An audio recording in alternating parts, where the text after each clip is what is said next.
Hello, this is Chris with Elevations. So I've got one of my teams, the elementary team, heading down to Michigan State Finals right now, and I'm not able to be with them because I'm going with the middle school tomorrow. But I just want to send you a quick little video and say go slow and steady. And then remember, slow is smooth and smooth is fast. So don't be jerky, take a breath, move nice and slow. Now also, we were working on that new tactic last with stacking it in the box, and last night, falling asleep, of course, I'm thinking about robotics, so I had a thought. I'll just do a little drawing and see what you think. So I know in that square, right, we get the one, and then the other one, and then we end up getting this one right here.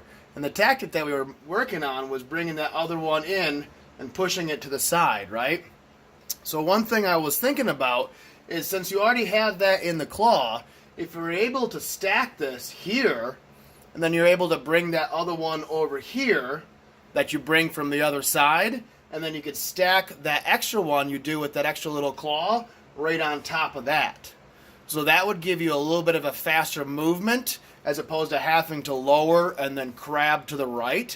So again, since we bring it into that square, and we already have this going on, and you already have that one in the claw, if you're able to set that one from the claw in the back, and it's got to be on the back, and then when you go back to the far side and you grab those last two, one in the claw and one with that extra little hook to get over the little notch there, so the one that goes in your claw, you'll set down right there, nice and smooth, nice and steady, and that extra one that you have there from that little hook, you could set right in the very top.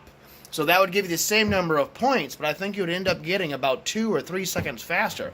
It would be beneficial to try out in the practice match or something on a board by yourself. Just don't do that in the match before you do a couple practices. But either one, you're going to get the same points, but you might be a little bit smoother, you might be a little bit faster, and you might be able to help the other team do something.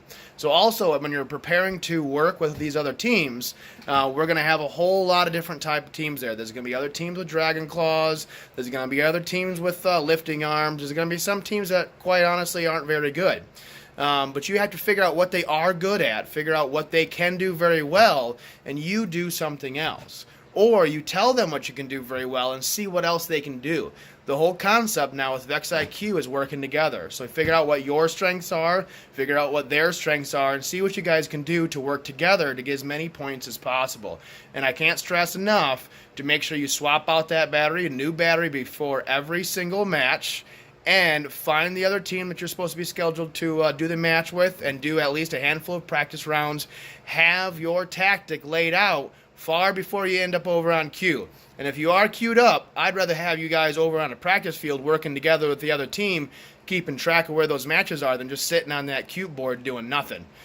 Depending on how they have the layout right now, they might have practice boards at the queuing area. They might have a lot of different things, but just kind of stay dynamic with that. And again, keep in mind, you want to keep those batteries charged. Don't let them stay in the cold too long. And good luck with everything. I believe you guys can do quite well. You just got to remember to stay nice and smooth. Smooth is fast. Smooth is fast. All right, again, this is Chris with Elevate Net. Thanks for watching. Good luck, guys.